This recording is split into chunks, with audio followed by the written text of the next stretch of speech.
باری تعالیٰ اگر تو دینے پہ آ گیا ہے، اگر تیری رحمت اس قدر جھوم اٹھی ہے، اگر میری قربانیاں تیری بارگاہ میں قبول ہو چکی ہیں، اگر میرا سب کچھ تیری بارگاہ میں قبول ہے اور تو خوش ہو گیا ہے مجھ پر، خوش ہو کے فرما رہا ہے کہ میں مانگوں، اب میں مانگتا ہوں ربنا وابعث فیہم رسولا منہم یتلو علیہم آیاتک ویعلمہم الکتاب والحکمہ ویزکیہم انک انت العزیز الحکیم۔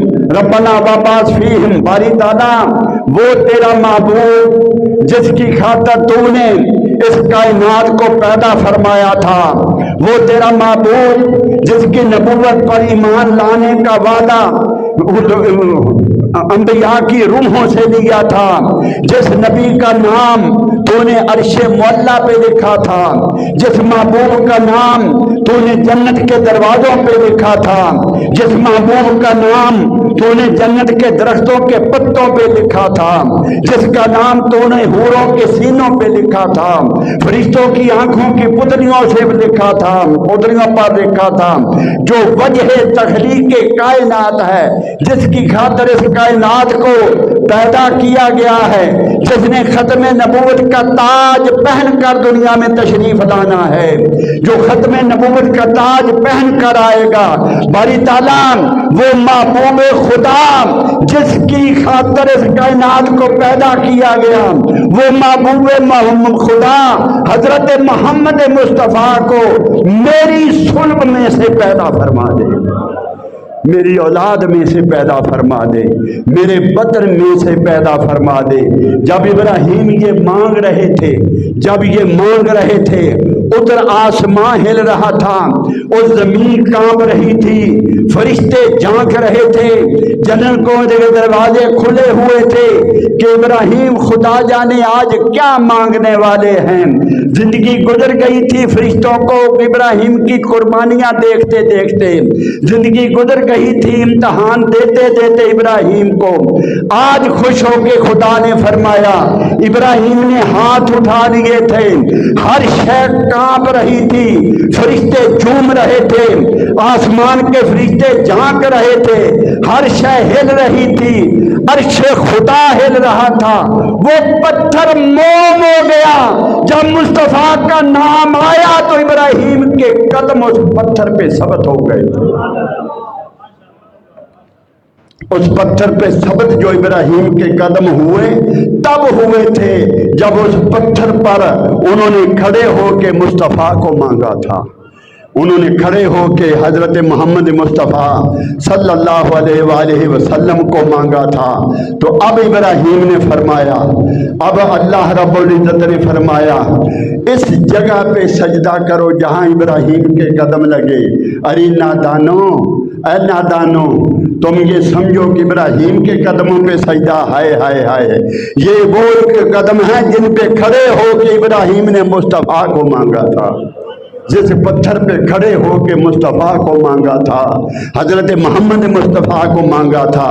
رب العزت کی ذات اقدس نے، رب العزت کی ذات اقدس نے فرمایا، اے میرے بندے، تو نے طواف کعبہ کر لیا، باری تعالیٰ طواف کعبہ کر لیا، حجر اسود کے بوسے دے لیے، میں صفا مروہ پر صحیح کر چکا، میں مزدلفہ سے ہو آیا، میں نے قربانیاں کر لیں، میں عرفات سے ہو آیا، میں نے حج کی نماز پڑھ لی، میں نے سب کچھ کر لیا، اب باری تعالیٰ میرا حج ہو گیا؟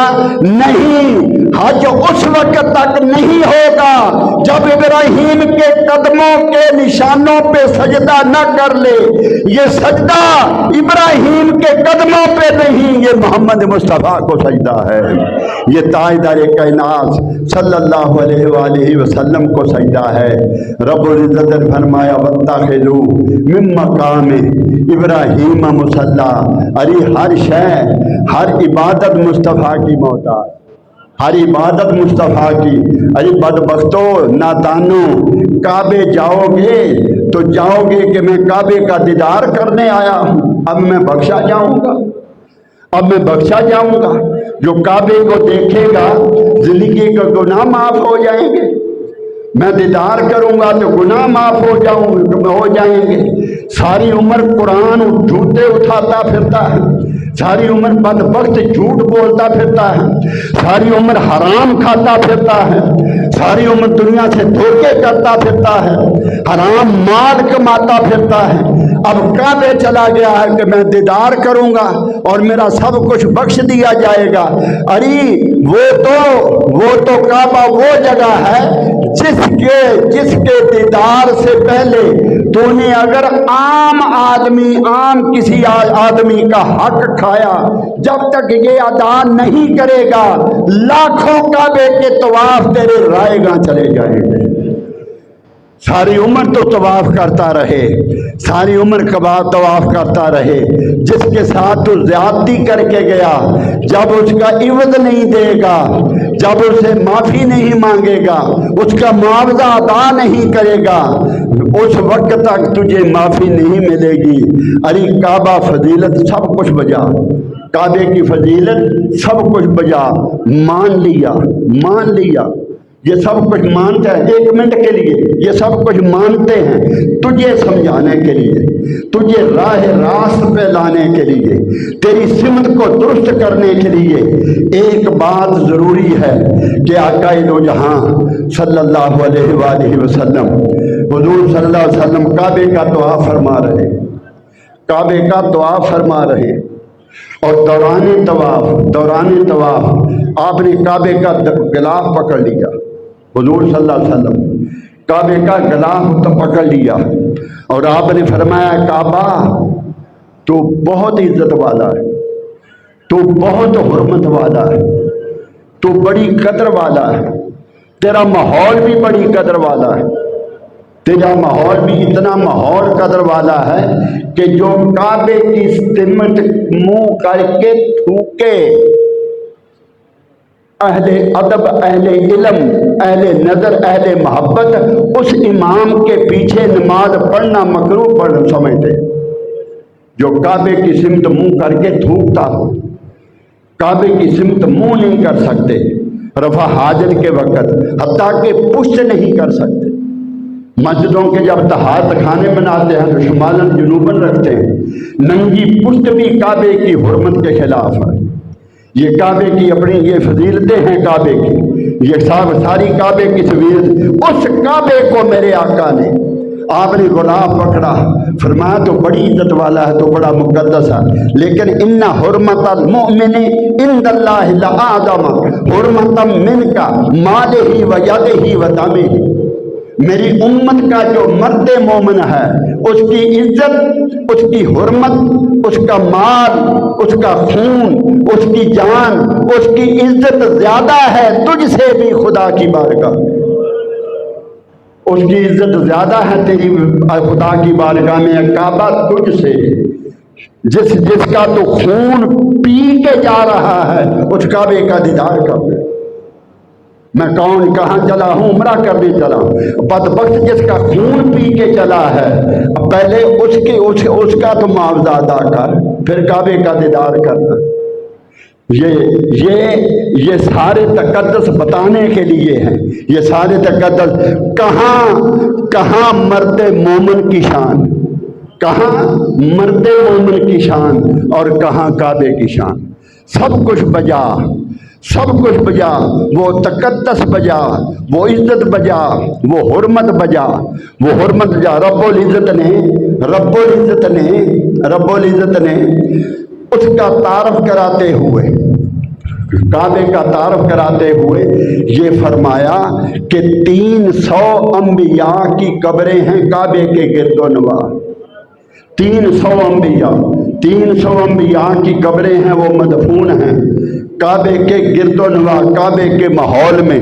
جب سے بنا ابراہیم علیہ السلام کے دور میں ہر کوئی وہاں رہا، تقدس اپنی جگہ اسے برقرار رکھو، تو وہ اس کا تقدس حرمت اپنی جگہ اسے بجا رکھو۔ معاذ اللہ ثم استغفر اللہ ثم استغفر اللہ، کون ہے جو اس شان کو کٹائے؟ نہیں کٹاتے، معاذ اللہ نہیں کٹاتے۔ کیا اس عزت کا کام صحابہ کو علم نہیں تھا؟